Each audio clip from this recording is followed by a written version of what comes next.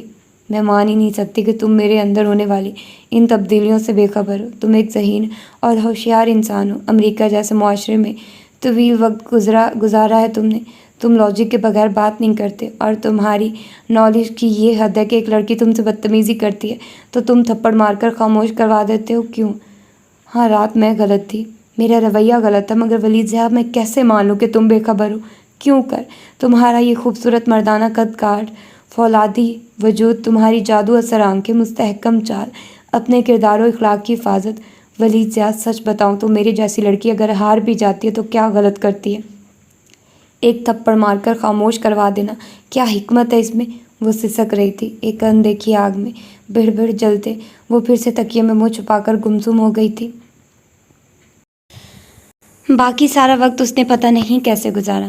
سارا وقت تبیندہ بھی دوسروں کے ساتھ ہی مصروف رہی۔ رات گھر کے تمام مرد حضرات لوٹ آئے تو پھر گاؤں کے معاملات پر گفت و شنید کا ایک طویل سلسلہ چل نکلا۔ شہوار صبر کے گھونٹ پی کر رہ گئی۔ رات 12 بجے کے قریب تبیندہ بھی اس کے کمرے میں آئی تو وہ بڑے حوصلے سے بیٹھی ان کا انتظار کر رہی تھی۔ تم سوئی نہیں ابھی تک؟ اسے منتظر پا کر انہوں نے مسکرا کر کہا تو شہوار نے بس غصے سے دیکھا۔ بڑی جلدی خیال آ گیا میرا؟ ناراض ہو گئی ہو؟ مسکرا کر کہتے وہ اس کے قریب ہی بستر پر بیٹھ گئی۔ دوپہر میں آپ نے کہا تھا کہ آپ میرے لیے شہر آئی ہیں، مگر آپ تو ایک منٹ کے لیے بھی مجھ سے نہیں ملی۔ غصہ نہ آئے تو کیا کروں؟ اس نے سنجیدگی سے کہا۔ تو تبیندہ بھی نے بہت محبت سے اس کا ہاتھ تھام کر اسے خود سے قریب کر لیا اور بڑی محبت اور نرمی سے پیشانی چومی۔ چھوٹی چھوٹی باتوں پر ناراض ہونے لگی ہو تم، ایسی تو کبھی بھی نہ تھی۔ تم تو بہت صابر، شاکر اور گمسم رہنے والی تھی۔ غصہ اور ناراضی کے الفاظ تو کبھی تمہاری ذات کا حصہ ہی نہ تھے۔ اب کیا ہوتا جا رہا ہے تمہیں میری جان؟ تمہارے اندر روز بروز کس قدر رنجیدگی اور تلخی بڑھتی جا رہی ہے کہ کبھی کبھی میں سوچنے لگتی ہوں کہ تم وہی پرانی شہوار ہو یا پھر بدل گئی ہو۔ ماں کے الفاظ پر شہوار ایک دم شرمندہ سی ہو گئی۔ ایسی بات نہیں، بس کبھی کبھار ہائپر ہونے لگتی ہوں، مگر میں بدلی تو نہیں۔ تبیندہ نے بغور اپنی بیٹی کو دیکھا۔ شکل و صورت، ناک، نقشہ، ہر چیز اتنی پیاری تھی کہ انہیں ایک دم شدت سے کسی کی یاد آئی تو وہ اختیار اس کا چہرہ ہاتھوں میں تھام کر چوم لیا۔ شہوار اس والہانہ پن پر سمٹ کر رہ گئی۔ اس قدر ہنگامی دورے کی کوئی خاص وجہ؟ رات ہی آپ سے کافی دیر بات ہوئی تھی، تب تو آپ نے اپنے آنے کا قطعی ذکر نہ کیا تھا۔ کچھ دیر بعد شہوار نے پوچھا تو انہوں نے بغور شہوار کو دیکھا۔ رات تمہاری گفتگو نے مجھے بہت پریشان کر دیا تھا، بہت سوچا تو یہی حل نکلا کہ تم سے یہاں آ کر روبرو بات کروں۔ سچ کہوں شہوار، مجھے قطعی امید نہ تھی کہ تم یوں شدت سے اس رشتے سے انکار کر کے بدگمانی کی حد کر دو گی۔ میں تمہاری ماں ہوں، تمہاری پرورش کی ہے، تمہارے ہر رنگ سے باخبر ہوں۔ تمہارے اندر جو بھی تبدیلیاں رونما ہوئی میرے سامنے تھی، مگر رات جس طرح دھمکی امیز انداز میں بات کر کے تم نے کہا کہ اگر میں نے اس رشتے پر نظر ثانی نہ کی تو تم اپنی تعلیم کو خیر آباد کہتے گاؤں آ جاؤ گی، تو مجھے تمہارے اس طرز گفتگو اور انداز نے ورطہ حیرت میں ڈال دیا، اور پھر سوچا کہ پہلی فرصت میں ہی تم سے ملوں۔ تم کیوں کر انکاری ہو؟ تمام وجوہات کا خود یہاں آ کر جائزہ لوں۔ تبیندہ بی نے سنجیدگی سے ساری صورتحال واضح کر ڈالی تو وہ لب بھینچ کر رہ گئی۔ میں نے جان بوجھ کر انکار نہیں کیا، وجوہات بہت سالڈ اور مضبوط ہیں۔ میں اب بھی وہی سب کہوں گی جو رات یا اس سے پہلے انکار کرتے وقت کہہ چکی ہوں۔ یہ ایک بے جوڑ اور قطعی انسوٹیبل تعلق ہے۔ ہمارا اور ان لوگوں کا کہیں بھی اور کوئی جوڑ نہیں بنتا۔ امی، یہ حقیقت روز اول سے روشن ہے کہ ہم ان لوگوں سے کسی بھی قسم کا کوئی تعلق خونی یا نسبی نہیں رکھتے، تو یہ لوگ ہم سے کسی قسم کی تعلق داری بھی نہیں رکھ سکتے۔ مگر بابا صاحب، بھابھی جان، بھائی صاحب اور دیگر لوگوں میں سے کسی کو بھی کوئی اعتراض نہیں؟ تبیندہ بھی نے کہا۔ مگر مجھے اعتراض ہے اور رہے گا، شہوار نے تلخی سے کہا۔ میں ان اعتراضات کو نہیں مانتی۔ تو پھر امی جی، یہ طے ہے کہ میں ادھر نہیں رہوں گی؟ شہوار کا انداز دو ٹوک تھا۔ مصطفیٰ بہت پیارا، اچھا اور سلجھا ہوا لڑکا ہے بیٹا، انہوں نے محبت سے کہا۔ میں ان موصوف کی اچھائی، سلجھے اور پیارے پن سے انکاری نہیں ہوں، مگر میرا انکار ہنوز ہے۔